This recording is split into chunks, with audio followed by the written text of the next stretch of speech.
Good evening and welcome to our Wednesday midweek episode of Brett's Old Time Radio Show. A huge thank you for joining me once again for our regular late night visit to those dusty studio archives of old time radio shows right here at my home in the southwest of the United Kingdom. I'm Brett. I'm your host for our Nighttime Podcast. Welcome to another episode. We've had Vicky's dad and his chum round today. They've been cracking on with the decking in our back garden. So it's all gradually beginning to come together, which is lovely because we're trying to get the garden looking nice and the house up together because we are considering moving house. Vicky would love us to move to Devon, but, you know, we're just going to wait and see what happens. She wouldn't really. She's dead against Devon. I'd like to move to Devon, but Vicky's dead against it. So we'll just see how things pan out, but my vote doesn't seem to have much value. I'm Brett, I'm your host for our Nighttime Podcast. Welcome to another episode. I've got Facebook, Instagram, YouTube, and TikTok, all called Brett's Old Time Radio Show. Give us a little follow, we'd love that. Now, this is important. We've got our latest book for sale on Amazon. Just search Danger in the Spanish Sun, or you can search me, Brett Orchard, and up it will come, and you will love it. World Book Day tomorrow, so it's a good day to buy a copy of my book. Time now for our latest adventure with Dangerous Assignment. This one's called Recover Stolen Dynamite. It was first broadcast on the 24th of March, 1951.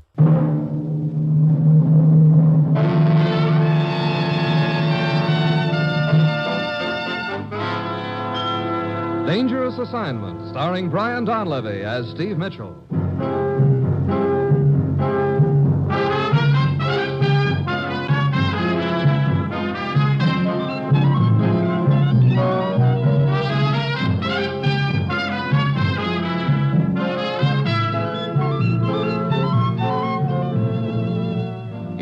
Danger is my assignment. I get sent to a lot of places I can't even pronounce. They all spell the same thing, though, trouble. But when I walk into the commissioner's office, I don't realize that this assignment's going to wind up with somebody trying his best to hand me a present. A load of dynamite with a lit fuse.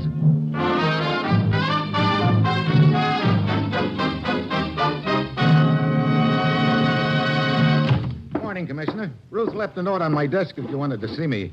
Incidentally, where is she? Down at the Red Cross Blood Bank, donating some blood. I gave her the day off. I've got a date for the same thing. Every American should donate blood to the Red Cross. But right now, take a look at this. A piece of string? Describe it to me as accurately as you can. What? Is this some kind of a game? You'll know better in a moment. Now, describe that piece of string to me. Okay. It's about a foot long. 11 inches, to be exact. Okay, 11 inches. It's got 4 knots. Right. And they're unevenly spaced. Well, that's about all I can see. So you're a string saver, Commissioner. Is that what you called me in here to tell me? Not exactly. In the first place, I have a hunch that's about the most important piece of string in the world right now. What? And in the second place, it's not mine. It belonged to Jim Slater. Oh, is Jim back? That's good. Jim's dead, Steve. What? Hey, let me have that again. He was murdered in Panama the night before last. Jim Slater? Yeah, I know. He was one of your best friends, Steve. That's why I figured you'd want to take over his assignment. Yeah, I do. But I never knew what Jim was working on, Commissioner. He just dropped out of sight about a month ago. Very few people did know about his assignment, Steve. I sent him to Panama a month ago. Panama? What's going on down there? Plenty, I'm afraid. Steve, Jim Slater was down there investigating a series of thefts that have been going on for the last 6 months. Civilian construction camps and Army engineer stations have been systematically burglarized. Look, isn't that a matter for the National Police in Panama? Then what's been stolen makes it strictly our business, Steve. Oh, well, what has been stolen? Dynamite. And that's what Jim Slater was working on, huh? That's right. And it looks like he was on the trail or something, Steve. They found his body in an apartment in Panama City. The apartment had been ransacked, and all his papers and reports had been burned. But I still don't see what that piece of string's got to do with all this. The string was found in Slater's pocket, Steve. It was flown up here immediately. Right now, it's our only lead. Any contacts in Panama who can help me? Yes, Major Dean of Army Intelligence. Steve, get down there and work with Dean. Try to figure out what that string means, and above all, find that stolen dynamite before it's too late. Well, that's it. You've got your assignment. Good luck.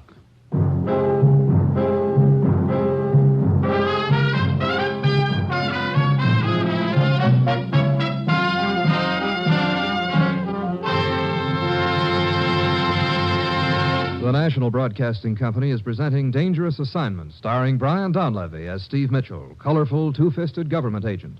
At all those places of the world where danger and intrigue walk hand in hand, there you'll find Steve Mitchell on another Dangerous Assignment.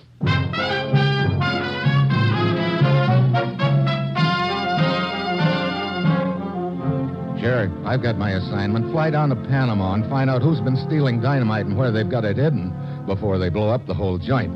All I've got to go on is a piece of string that may not have anything to do with it. A real cinch. It's Tuesday when my plane lands in Panama, and I head for Army Intelligence Headquarters and Major Dean. I've been expecting you, Mitchell. Looks like a sweet mess they've dropped in your lap. Yeah. According to the commissioner, there's been enough dynamite stolen over the past 6 months to blow up the whole works down here. Just about. You know, there hasn't been much talk or publicity about the canal lately, but it's still just as important as ever. If, for any reason, our ships couldn't use it in the event of war, it could be pretty disastrous. I know. Look, I brought this piece of string with me, Dean, and right now I'm feeling slightly foolish about it all. I don't blame you.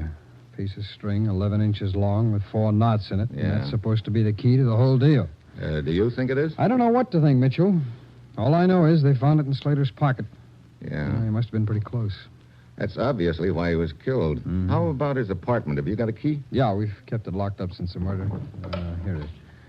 I'll write down the address for you. Okay, thanks. I'll take a look around there and see if I can find anything that'll help make some sense out of this hunk of string.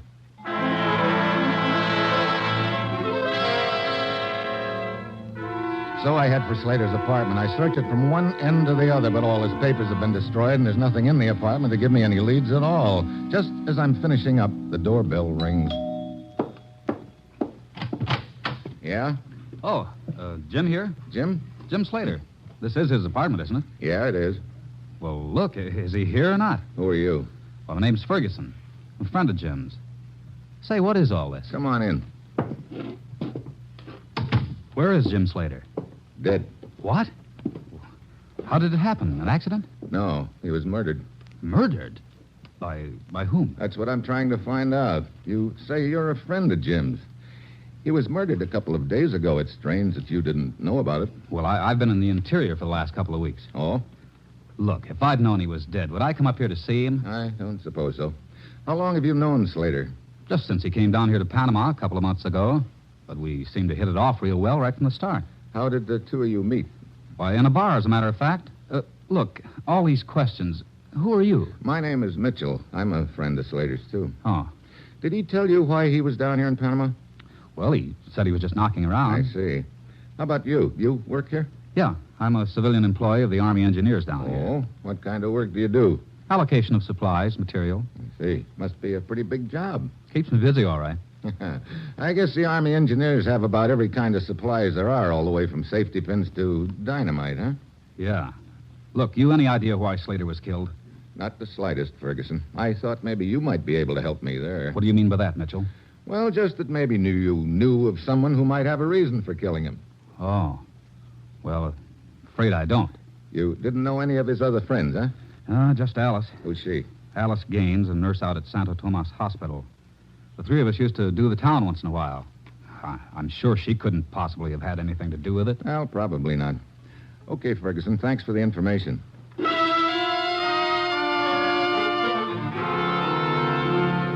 I go out to the hospital and ask for Alice Gaines. They tell me she's out on the grounds with a patient. Outside, one of the orderlies points her out to me, and she's wheeling an old fellow along and one of the walks in a wheelchair. Miss Gaines? Oh, yes. I'm Steve Mitchell, a friend of Jim Slater's. Oh, Jim. You've heard about his death.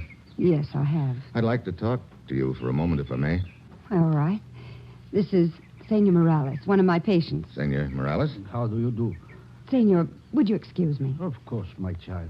I will sit here. It feels good in the sun. All right, Mr. Mitchell. Ever since I read the story of Jim's murder in the papers, I haven't been able to think of anything else. Mr. Mitchell, who could have done such a thing? That's what I'm trying to find out, Miss Gaines. How well did you know Jim? Well, we hadn't known each other but a month or so. I felt I knew him pretty well. Well enough to worry about him anyway. Worry about him? Oh, he seemed so unsettled, just sort of drifting around. Claimed he was looking for a job, but he never seemed to be enthusiastic about it. I see. Instead, he spent a lot of time hanging around bars with some pretty unsavory characters. What do you mean by that? Oh, a bunch of political agitators, people like that. I used to read the riot act to him about it. He'd just sort of laugh and kid me out of it. Now he's gone. It's pretty hard to believe. Yeah. Mr. Mitchell, do you think one of those people he used to hang around with could have killed him? I don't know. It's possible. But why? Look, you're asking me questions I can't answer right now, but thanks very much for the information you've given me. I'll see you later.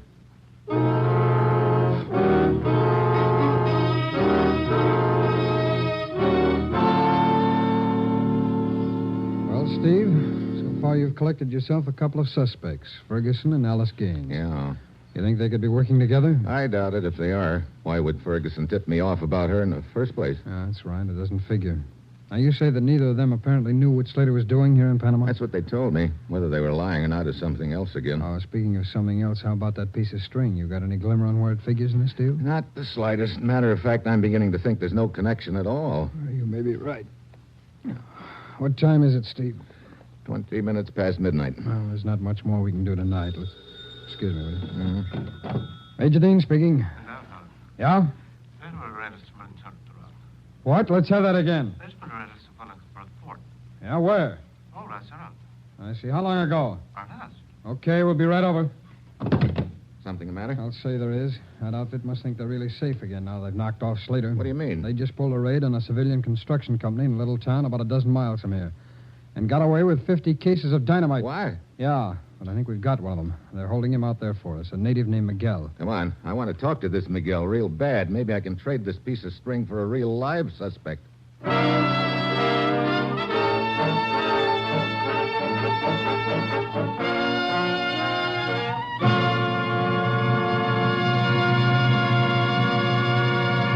Three chimes mean good times on NBC.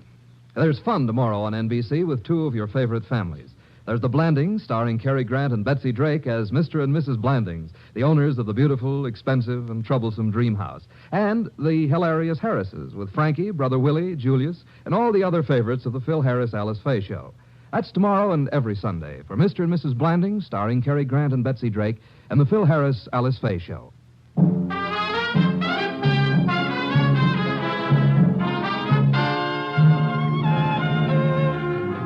Now back to Dangerous Assignment, starring Brian Donlevy as Steve Mitchell.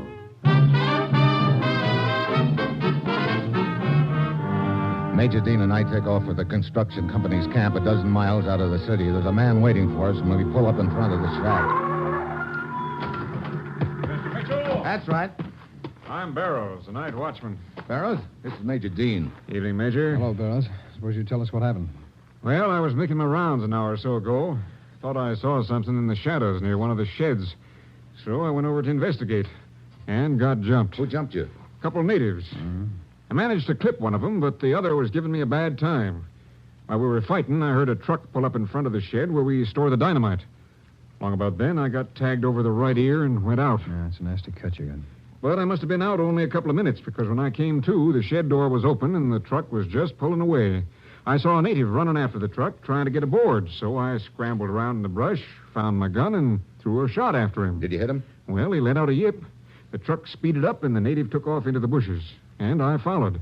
5 minutes later, I spied a guy hurrying along a dirt road. Same guy? Well, I couldn't be sure, but it must have been, because he was bleeding from the shoulder. But he denied having any part in it. Only thing he'd tell me was that his name is Miguel. Where is he now? Well, I bandaged his shoulder and locked him in the shack here. The shoulder. Did it look like a bullet wound to you? Sure did. Okay, good work, Barrows. Let's talk to him, Major. All right, Steve. Now, here, I'll just unlock this for you. Thanks. Go ahead. Hello, Miguel. I don't know you. We want to ask you a few questions. Well, I don't know any answers. Why are you boys stealing dynamite? I don't steal no dynamite. What are you planning on using it for? I tell you, I don't steal no dynamite. How'd you get that bullet wound in your shoulder, then? Which is not a bullet wound. It's a cut from a knife. Oh? Now, look here, Just Miguel. a we're not- minute, Dean. Let's have him tell us how he got the knife cut, then. Go ahead, Miguel. Well, there was a fight in the canteen in the barn. I got in the way, and all of a sudden, the knife cuts my shoulder. I see. Well, what were you doing near the construction camp here? Oh, just walking along the road, bleeding. Well, all of a sudden, the Americano, he jump out at me, and he say, I steal the dynamite, and he locked me up in here. I don't steal no dynamite. You know, I think you're telling the truth, Miguel. You what? Say, I tell the truth. Well, I don't lie. Don't you think he's telling the truth, Major? Well, yeah. Yeah, I think he is, too. Oh, it's good to hear. Well, anyway, it doesn't matter much anymore now that we know the big boy behind the operation. Yeah, that's right, Steve. He's the one we're really after anyway. Okay, Miguel. You can shove off. Oh, gracias. Better keep out of these barroom brawls after this, huh? Oh, si, Miguel, stay out of the cantinas. Here, I better tell Barrows. Well, did you find out what you wanted to from him? We're letting him go, Barrows. Hey, what's the deal? We're convinced he's innocent. Okay, get going, Miguel. Buenas noches. Are you guys crazy? If he isn't mixed up in this deal, I'll... Hold it, Barrows. You know, Steve, you were leaving me behind there for a minute. I finally caught on. Look, will somebody kindly tell me what this is all about? I don't think Miguel's too smart. He probably figures right now that he's put one over on us, and that's just what I want him to think. I still don't see why you told him you thought he was innocent. Mitchell also told him he knew who the big boy bossing the whole operation is. Well, do you? No, but if Miguel thinks we know who his boss is, he might try to warn him. And in the process, lead us to him. Oh, I see. He's out of sight now, Dean. Come on, let's tag along. We tail Miguel, keeping well back. He takes a dirt road to the village a mile or so away, and then he heads straight for the nearest bar. Dean and I wait a couple of minutes, and then we go inside. So Miguel was going to stay out of the cantinas, huh? Yeah, no willpower, I guess. Come on, let's ease over to this corner of the bar and try and keep ourselves as inconspicuous as possible. Okay, Steve. Hey, that's funny. What is? I don't see him anywhere. No, I don't either.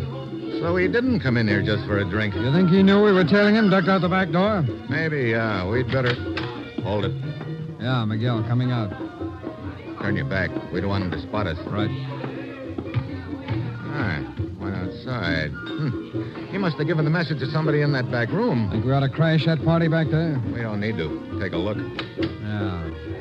Big guy in a white suit. Hey, that's Parker. Who's he? He owns this bar. We've had our eye on him for quite a while. Subversive? We've always thought so. Now it looks like we were right. Watch it. He's coming by us. Got a package in his hand about the size of a book. Yeah. Come on, let's see who he takes it to. If it is a book, I've got a hunch it makes pretty interesting reading.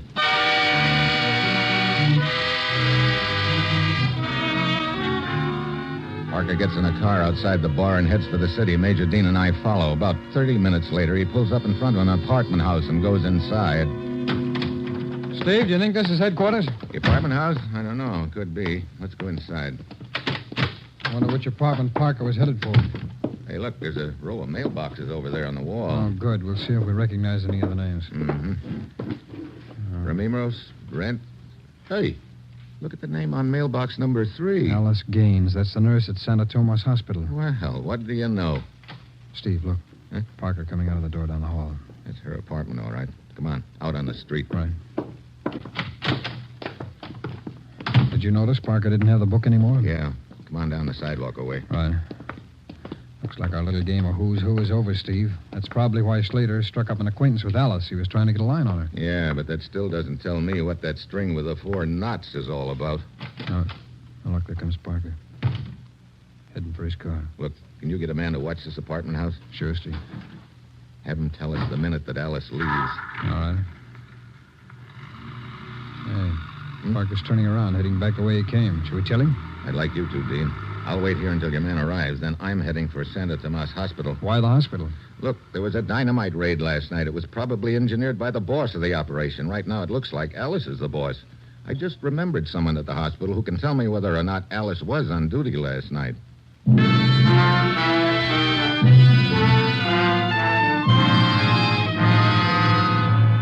So I head for Santa Tomas.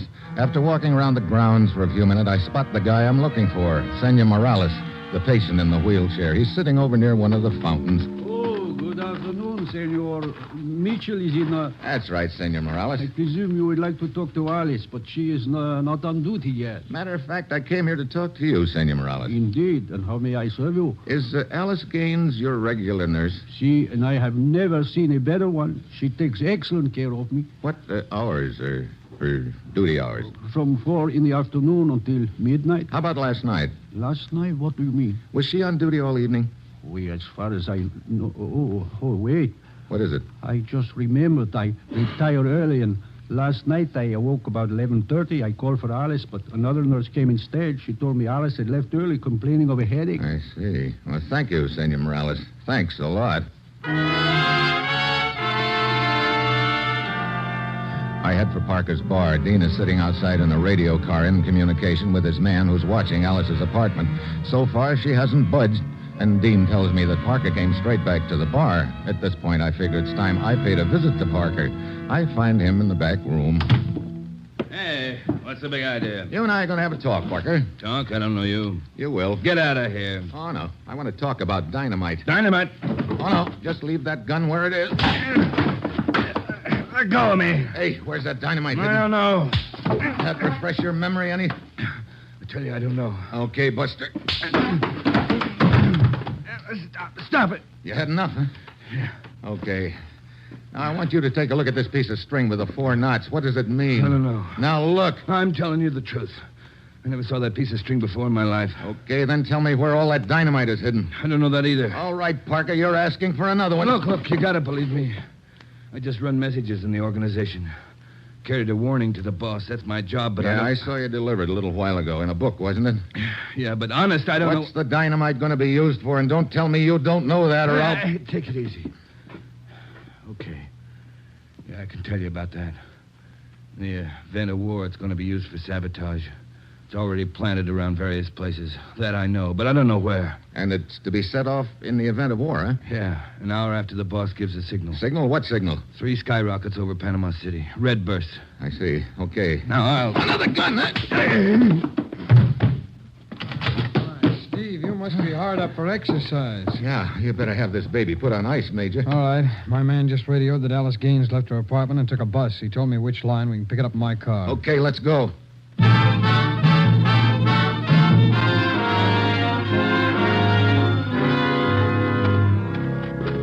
I don't get it, Steve. Alice came right here to the hospital with that book under her arm. Yeah, now she's heading down the path. Keep back. I don't want her to spot us. Wait, look. She stopped beside one of the patients. Hey, that's Senor Morales. Look, she's handing him the book. Yeah, come on. I was at my apartment this afternoon, Senor Morales. A man who said he was a friend of yours stopped by. His name is Parker. He wanted me to bring you this book. That is very kind of you, my dear. Gracias. I'll take that book, Morales. Misha, Thanks. Now, let's see what's in it. give it back. Steve, what's this all about? Looks like we had the wrong party pegged, Steve. Yeah, here we are. A note in the front of the book. U.S. agent aware of your identity. Be careful. Looks like that little gag you pulled on Miguel paid off. Very clever of you, Mitchell, but not clever enough. What? Steve! Well, I guess that gun makes you the doctor instead of the patient. Exactly. Now you will all turn around and face in the other direction at once. You won't get very far, Morales. I will take my chances on that. Let me warn you that I am an excellent shot. If any of you turn around before I am out of sight, you will be killed at once. I didn't even know he could walk. Yes, but I don't see how he can get very far. He's pretty weak. Any prolonged exertion is liable to kill him. Well, at least this explains why Slater got acquainted with Alice here. He had a line on Morales and figured this would be a good way to stay close to him. Wait, he's out of sight now. Come on, after him.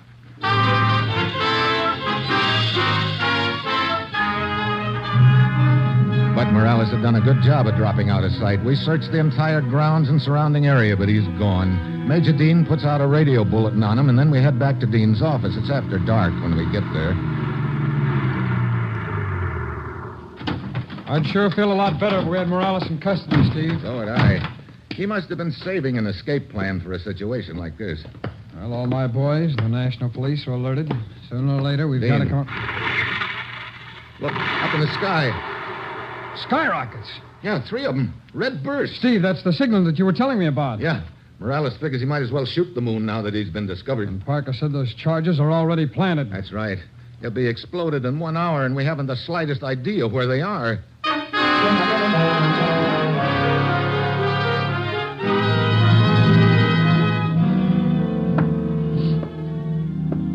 All right, Steve, what are we going to do? There's 20 minutes gone. We're no closer to the answer. You have all your units alerted. Certainly, I'm in radio communication with all of them, but what good's that do? I don't know where to send them. Yeah, we got to figure out where that dynamite is planted. But how, Steve? Blindfold ourselves and stick pins in a map? Trouble is, there are so many defense installations in this area, you can't cover them all. Well, you can say that again. Here, look. Huh? Here's where we are on the map. Yeah? I can take a compass with just a 5-mile radius and draw a circle. Yeah. And in the area of that circle alone, there must be 50 installations. Say nothing of a couple of the canal locks. They're over here. Hey, wait a minute. What is it? What did you just do? What do you mean, what did I just do? I just drew a circle. What about it? Yeah, the string, Dean, the piece of string. Hey, that's right. Did Slater have a code map like this? Sure, I gave him one. He probably burned it when he knew that they were coming after him in his apartment, but he figured out a way to tell us what he knew. Look, I put one end of the string here at headquarters. Yeah. Then I trace a circle with the other end. Now watch where those knots in the string fall on the map. All right. Are they passing over any installations? Wait a minute. Yeah, one of the knots just passed over a canal lock. Copy down the code name. All right. Okay. Another knot passed over a radar installation. All right, keep going. Okay, let's see. Third knot passes over the powerhouse. Yeah. And the nearest knot, no, that just passes over a hill. Doesn't look like there's anything here, but, hey, there's a code name on it. Brother, I wonder how he found out about that. What are you talking about? Steve, hidden in the side of that hill is the communication center for the whole canal zone. Blow that up and the entire area is paralyzed. Great. Oh, we better get word to your units. Yeah. Attention, all units in security operation. Attention.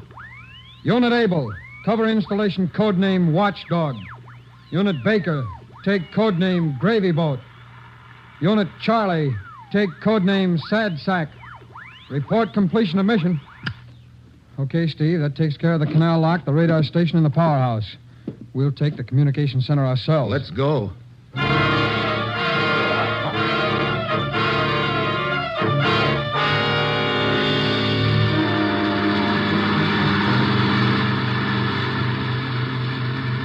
Here's where we turn off the highway, Steve.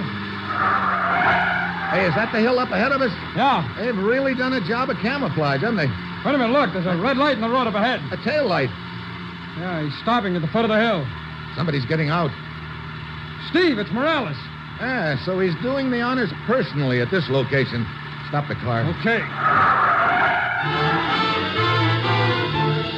I dive out and start running after Morales. He's struggling up the hill toward a clump of bushes, but he's weak, and I'm gaining on him. He throws a shot at me. It bounces out of a rock at my left, and he starts for the bushes again. He's staggering now, but he keeps going. Then he stops, points his gun at the ground, and pulls the trigger just as I jump him. Okay, drop that gun. Steve! Steve, you okay? Yeah. Oh, brother. Morales. Steve, is he dead? Yeah. Alice was right when she said any exertion would kill him, but he couldn't even raise his gun. Just fired into the ground. Oh? But at least he lasted long enough to know that he'd lost out. Too bad he couldn't have hung on long enough to find out the rest of his boys were picked up, too. Oh, yeah? Yeah, I got the radio report just after you jumped out of the car. All 3 installations covered. 7 suspects arrested, all dynamite located. That was really close, but... What's the matter, Steve? Hey, you hear anything? No, what? Oh, nothing. Hey, you know that shot? It wasn't an accident. He hit a dynamite fuse. Come on. Where is it? I don't know. Over there, Steve? Come on, find it! I can't. Oh, here, Steve, I got it. There. Oh, brother. Oh. Hey, look, you know where I can find a real cozy spot around here? Cozy spot? What for? So I can have a nice, quiet, nervous breakdown. Move over, I'll join you. Well, one thing I'm grateful for, anyway. What's that, Steve? That it isn't the 4th of July. Why, what do you mean? If I'd have heard so much as one firecracker go off while we were shagging around after this dynamite, I'd have gone right up in smoke.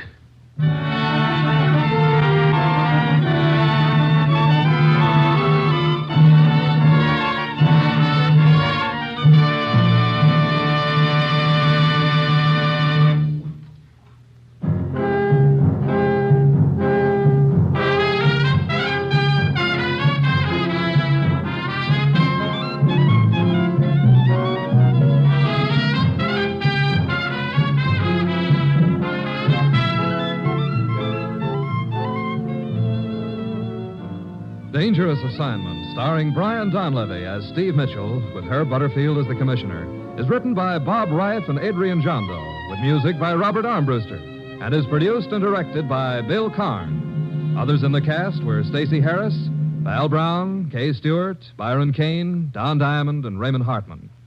Be with us again next week at this same time when Brian Donlevy, starring in the role of Steve Mitchell, will embark on another Dangerous Assignment.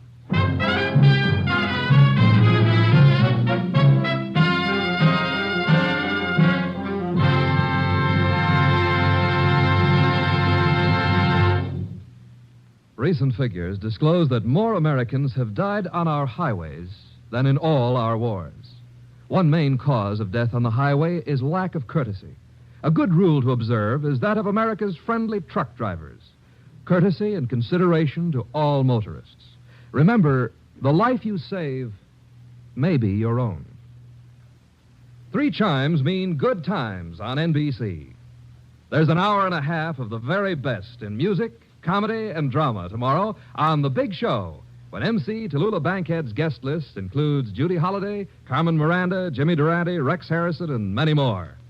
And there's another outstanding 1-hour production by Theater Guild on the Air also tomorrow. It's Tale of Two Cities, starring Douglas Fairbanks. Now, it's The Man Called X on NBC. Welcome back. Hope you enjoyed our latest adventure with Dangerous Assignment. And don't forget, tomorrow it's The Secrets of Scotland Yard, going live at 5 p.m. UK time. Thanks for listening. I'll be with you 7 days a week, each and every week. And I'll see you tomorrow on Brett's Old Time Radio Show. Love you. Bye.